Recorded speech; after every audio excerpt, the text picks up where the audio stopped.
ঈদের কেনাকাটায় হাতে আর সময় নেই। সকাল থেকে মধ্যরাত পর্যন্ত চলছে শেষ বেচা কেনার ব্যস্ততা। ক্রেতারা বলছেন পণ্যের দাম কিছুটা বেশি, কিন্তু হাতে সময় নেই, তাই দাম যাই হোক দ্রুত কিনতে হবে। বিক্রেতারা বলছেন দাম কষাকষি করে সময় নষ্ট করার সুযোগ নেই। ক্রেতাদের ভিড় জমছে, তাই অল্প লাভে বিক্রয় করে দিচ্ছি।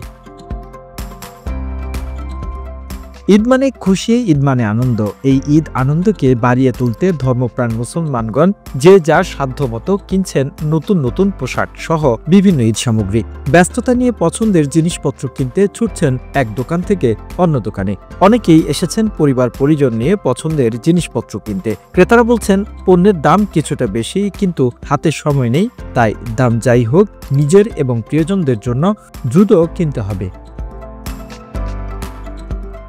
মার্কেটের দোকানগুলোতে ক্রেতাদের ভিড় লেগেছে।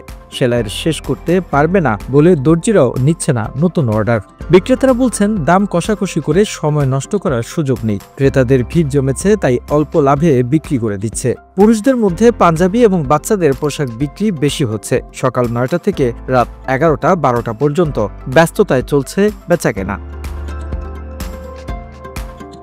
জেলা প্রশাসন বলছেন বিক্রেতারা যাতে অতিরিক্ত দাম না রাখতে পারে সেজন্য তাদের নিয়মিত বাজার মনিটরিং টিম দেয়া হয়েছে। তারা নিয়মিত মনিটরিং করছে। ঈদ মানেই একে অপরের সাথে আনন্দ ভাগাভাগি, মিলন মেলা। এই আনন্দ কেটে যাক সমাজের সকল অসঙ্গতি, বয়ে আসুক আন্তরিকতার বন্ধন, এমনটাই আশাবাদ সচেতন মহলের। The news Bangladesh desk report.